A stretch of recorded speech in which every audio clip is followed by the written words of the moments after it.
पाकिस्तान का वो आतंकी जिसने मुंबई हमला करवाया, जो हिंदुओं के खिलाफ खुलेआम जिहाद की बातें करता था। 1200 साल हम वहां हाकिम थे, मालिक थे। हमने बिल्कुल हिंदुओं को उतने मारे गए जो जंगों में मारे गए। जंगों के बाद हमने मोदी की मां को, बाप को, बहन को, बेटी को छेड़ा नहीं। पाकिस्तान का वो आतंकी जो हाफिज सईद का बहनोई था, जो दिन रात भारत को तोड़ने का ख्वाब देखता था। भारत को तोड़ना, हैदराबाद को जोड़ना, अहमदाबाद को इस्लामाबाद से बदलना, मुरादाबाद को इस्लामाबाद से बदलना, मोदी बेईमान से सारा इंतकाम लेना। भारत का मोस्ट वांटेड आतंकी, ग्लोबल टेररिस्ट लश्कर-ए-तैयबा का अब्दुल रहमान मक्की मिसिंग है। पाकिस्तान के आतंकियों की धड़कनें बहुत तेज चल रही हैं, क्योंकि किसी भी वक्त सांस रुक सकती है। लगातार सर्जिकल स्ट्राइक्स हो रही हैं। 28 सितंबर को हिजबुल के आतंकी जियाउर रहमान को कराची में अज्ञात लोगों ने मार दिया। 29 सितंबर को हाफिज सईद के बेटे के अगवा होने की अफवाह उड़ी। 30 सितंबर को हाफिज के एक और साथी आतंकी कैसर फारूक को अज्ञात लोगों ने कराची में मार डाला। और अब 1 सितंबर से हाफिज सईद का बहनोई और बड़ा आतंकी अब्दुल रहमान मक्की मिसिंग बताया जा रहा है।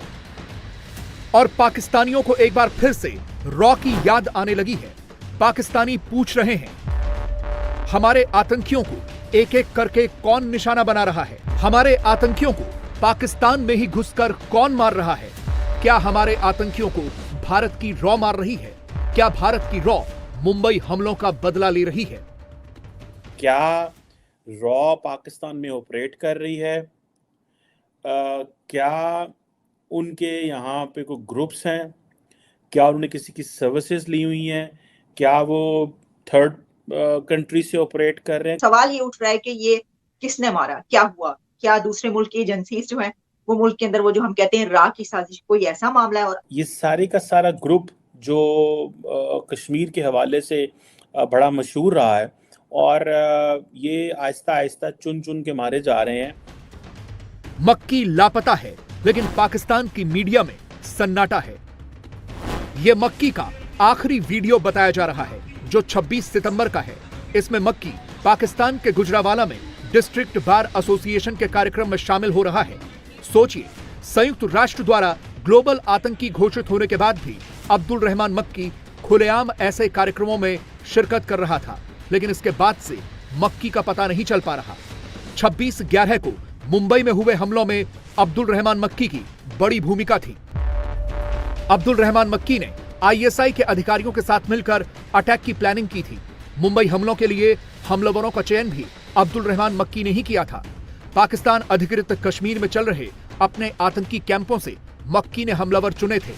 भारत पर हमले के लिए वो पाकिस्तान के युवाओं को भड़काकर आतंकी बनाता था। इसके अलावा भारत में कई हमलों में भी अब्दुल रहमान मक्की की भूमिका रही है। मक्की लश्कर के सरगना हाफिज सईद का बहनोई है। खुद को प्रोफेसर कहता है। पाकिस्तानी मीडिया उसे मोटिवेशनल स्पीकर कहती है, लेकिन असल में वो सिर्फ भारत के खिलाफ जहर उगलता है, जिहाद की बात करता है, मरने मारने की कस्में खाता है। वो ये समझते थे, पेंटागन वगैरह सब, कि अमेरिका की फौज के मुकाबिल अफगानिस्तान की तो फौज ही नहीं थी, और पाकिस्तान की फौज कितने दिन, कितने हफ्ते ठहरेगी। मगर मेरे मुअज़्ज़िज़ असातिज़ा, पढ़े लिखे लोगों, आपने देखा कि अल्लाह की तौफीक से जो लोग जिहाद के पीछे थे, उन्होंने फौज को रिजर्व में रखा, कौम को लड़ाया,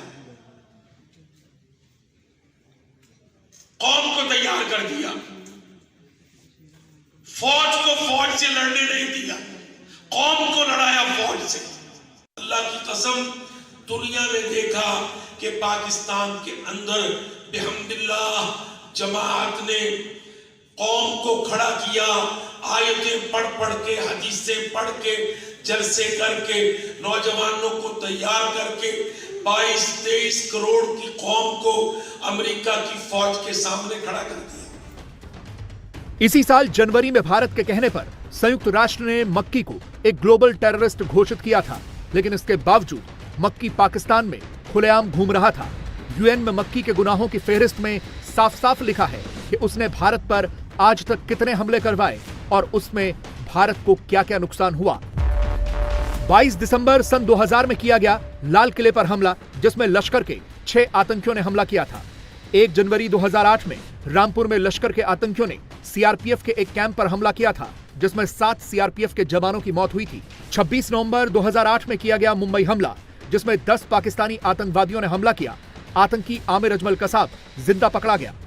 12 फरवरी 2018 को किया गया श्रीनगर के करण नगर का हमला, जिसमें लश्कर के फिदाइनों ने सीआरपीएफ के कैंप पर हमला किया था। 30 मई 2018 को बारामूला के खानपुरा में किया गया हमला, जिसमें लश्कर के आतंकियों ने 3 नागरिकों को मारा था। इसके अलावा 14 जून 2018 को श्रीनगर में किया गया एक और हमला, जिसमें राइजिंग कश्मीर के एडिटर शुजात बुखारी को मारा गया था। इसके अलावा 7वां हमला 7 अगस्त 2018 को गुरेज में किया गया था, जिसमें लश्कर के आतंकियों के साथ मुठभेड़ में 4 भारतीय सैनिक शहीद हुए थे, जिनमें एक मेजर भी शामिल थे। ये सारे हमले अब्दुल रहमान मक्की ने ही करवाए थे। पाकिस्तान के आतंकियों को रोज एक एक करके बड़े बड़े झटके मिल रहे हैं। यह कराची के एक मदरसे के बाहर का 30 सितंबर का वीडियो है। इस वीडियो में जिस शख्स को गोली मारी जा रही है, वो भी हाफिज सईद का बड़ा करीबी आतंकी था, जिसका नाम था मुफ्ती फारूक कैसर।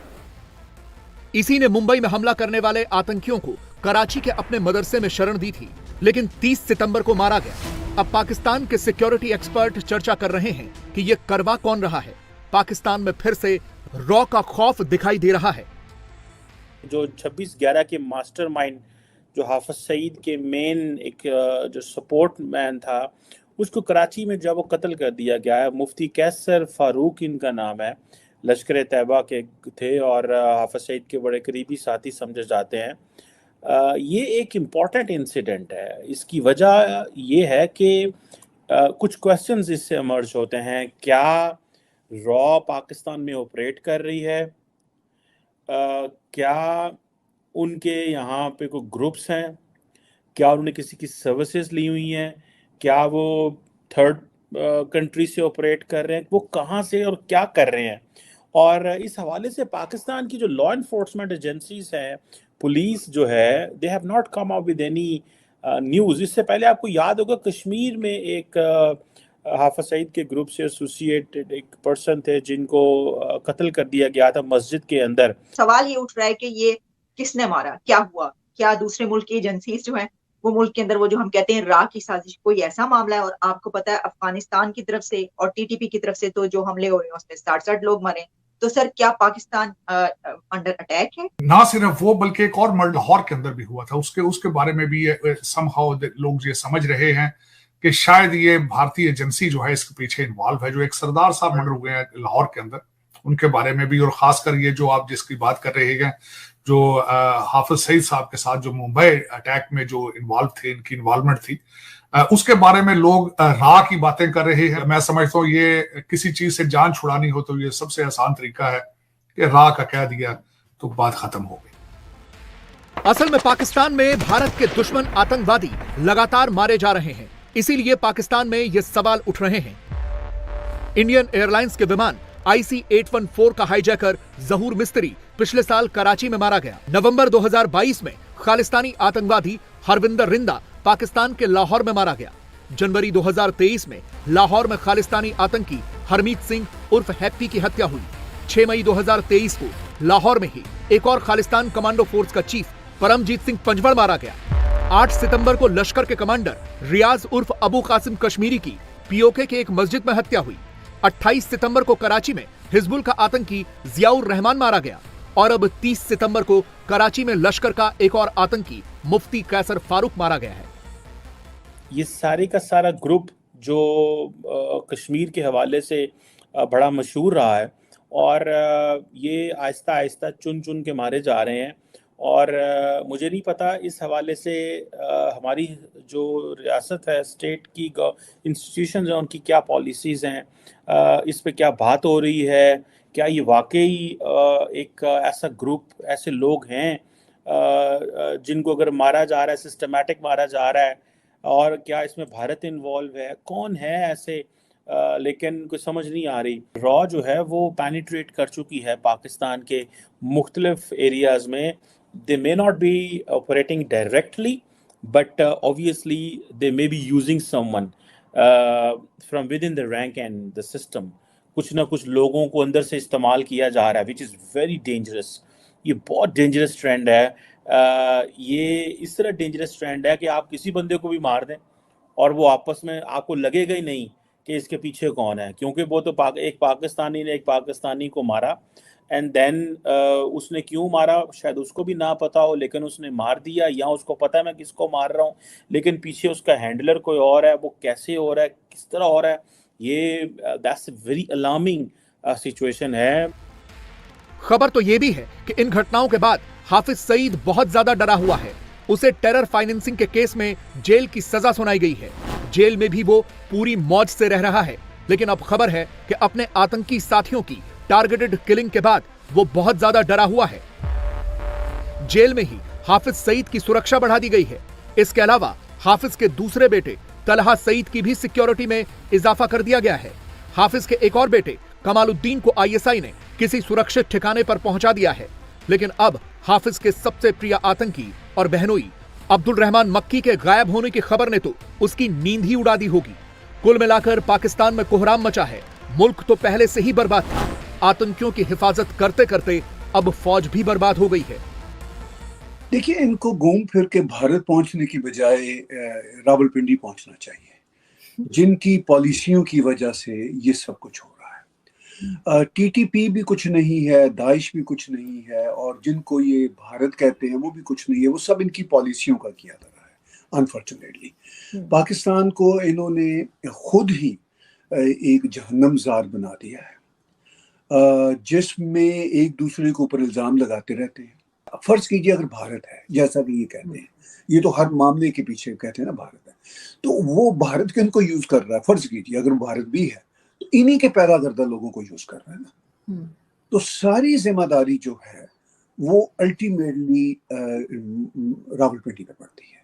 मेरी मुराद GHQ है। अगर इंडिया रॉ का ये काम है तो two things we would argue, please give us the evidence, credible evidence. और दूसरी बात जो आपने की है तो आप रोक क्यों नहीं सकते, ठीक है। और यही महल एक मुनासिब तरीका है, क्योंकि इल्जाम लगाना और जब तक उसका प्रूफ ना दिया जाए तो दोनों में फर्क है ना।